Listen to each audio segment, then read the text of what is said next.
Collector साहब को यहाँ, अरे तुम्हारी पब्लिक है यार, यहाँ पर तुम्हारे लोग हैं, यहाँ पर कौन सा यहाँ कोई अपराधियों का जमावड़ा है कि कौन से यहाँ पर कोई पाकिस्तान के लोग आकर के बैठे हुए हैं जिनके बीच में आप जाना पसंद नहीं करते।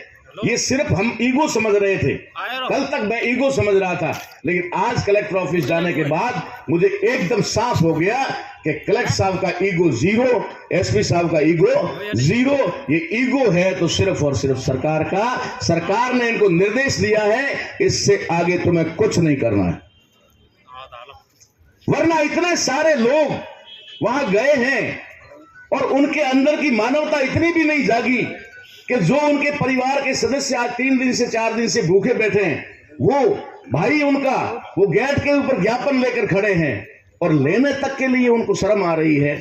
इसका मतलब है कि वो निश्चित तौर पे कहीं न कहीं दबाव में है। तो मेरा आपसे निवेदन ये है कि कोई भी आंदोलन है वो 4-5 चीजें मांगती है और उसके बिना कोई आंदोलन सफल हो नहीं सकता। आंदोलन में पहली चीज होती है धैर्य, पेशेंस। दूसरी चीज होती है आंदोलन के अंदर, वो होती है रणनीति। तीसरी चीज होती है आंदोलन में प्लानिंग, योजना। चौथी चीज होती है एक्शन, उसके ऊपर अमल करना। अगर ये जो जरूरी चीजें, हाँ एक महत्वपूर्ण चीज और रह गई, वो है अनुशासन। अनुशासन, जहां तक मैंने देखा है थोड़ी अनुशासन की कमी अभी भी हमारे अंदर है। कल की रैली भी सफल रही है, आज की भी सफल रही है, कहीं पर भी किसी प्रकार की कोई अप्रिय घटना नहीं हुई है। इसके लिए आप सभी लोगों को मैं धन्यवाद देता हूं, आभार व्यक्त करता हूं। लेकिन कहीं न कहीं मुझे थोड़ी अनुशासन की कमी नजर आई। और आखिरी चीज होती है आंदोलन में आंदोलन की दिशा। आंदोलन की दिशा जो सबसे महत्वपूर्ण है। आंदोलन की दिशा जरा सी भी डाइवर्ट हुई, आंदोलन सारा का सारा खत्म, जीरो हो जाएगा, कुछ भी नहीं होगा और कोई यहां बैठना ही पसंद नहीं करेगा, इतना मामला हो जाएगा। तो इन चीजों का हमें ध्यान रखते हुए बहुत सारे, बाबा साहब अम्बेडकर ने हमें संविधान में आंदोलन करने के बहुत सारे तरीके और रास्ते दिए हैं।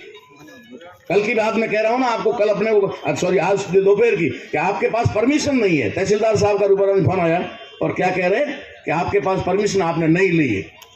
तहसीलदार साहब को और कलेक्टर साहब को ये पता नहीं है कि भारतीय संविधान के आर्टिकल 19 ने हमें आज्ञा दे दी है, परमिशन दे दी है, तुमसे परमिशन लेने की कोई जरूरत नहीं होती है।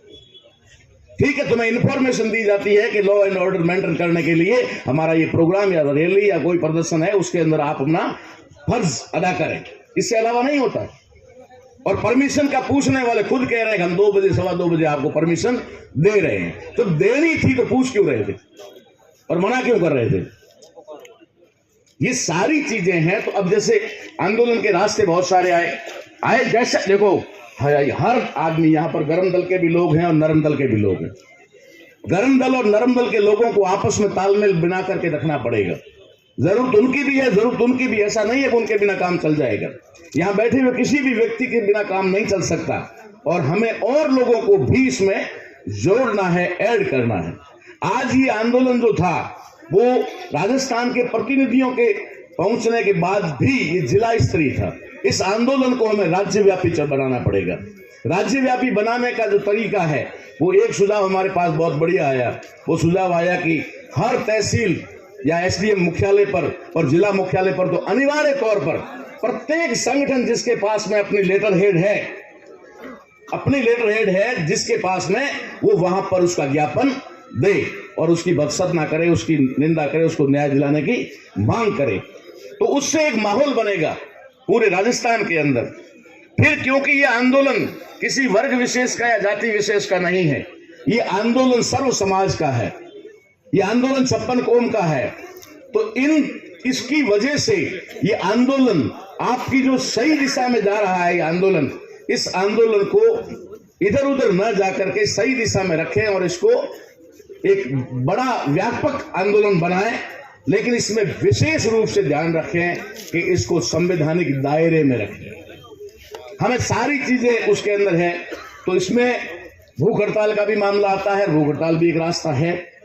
लेकिन परिवार के लिए इनका सही सुझाव आया कि भाई परिवार के लोग बहुत पहले ही परेशान हैं, तो अगर भूख हड़ताल वाले पे निर्णय होता है, मेरा सुझाव तो आप लोगों का है, लेकिन मैं उस पर कहता हूं अगर निर्णय होता है तो भले ही मैं शुगर पेशेंट हूं, लेकिन सबसे पहले भूख हड़ताल पे मैं बैठूंगा। निर्णय होता है। बाकी बहुत सारे रास्ते हैं, जन आंदोलन का रास्ता है। अब जैसे आखिरी रास्ते कब आते हैं, जब जैसे हाईवे जाम करने के या ट्रेन के पटरियां रोकने के, तो आखिरी जब बिल्कुल कि अब तो कुछ नहीं है, नाक से पानी ऊपर हो गया, लेकिन ये भी गैर कानूनी है, ये सही नहीं है। तो ऐसे रास्ते भी हमें कोई जल्दबाजी में निर्णय नहीं लेने हैं, हमें न्याय लेना है और कानून के दायरे में रह करके लेना है।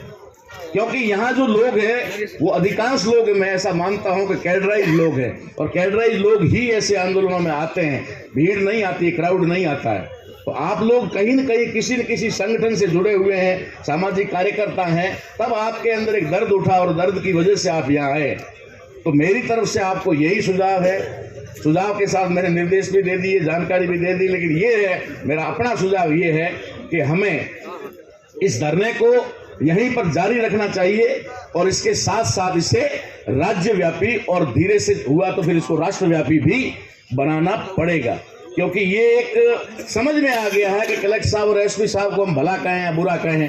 मुझे भी वहां थोड़ा गुस्सा आ गया, आवेश आ गया, मैंने भी कह दिया होगा कुछ, लेकिन अब मेरे समझ में आ गया उसके बाद में कि दोष उनका नहीं है। क्योंकि निश्चित तौर पे चाहे वो कलेक्टर हो, चाहे एसपी हो, चाहे कमिश्नर हो, चाहे चीफ सेक्रेटरी क्यों ना हो, ये सरकारें चलाने वाले लोग यहाँ बैठे हुए हैं, वो सरकार के गुलाम ही होते हैं, सरकार के दिशा निर्देशन में ही चलते हैं, सरकार के आदेशों की ही पालना करते हैं, अपना सेल्फ कोई डिसीजन नहीं ले सकते। ये बात सब जग जाहिर है, इसलिए वो भी कहीं न कहीं दबाव में है। तो हमें अब ये तय करना है कि अगली लड़ाई जो है हमारी, वो राजस्थान सरकार से है। एसपी और कलेक्टर साहब हमारी लड़ाई से हट गए हैं, अब हमें सीधी सरकार से लड़ाई लड़नी है, उसकी प्लानिंग हमें करनी चाहिए। धन्यवाद।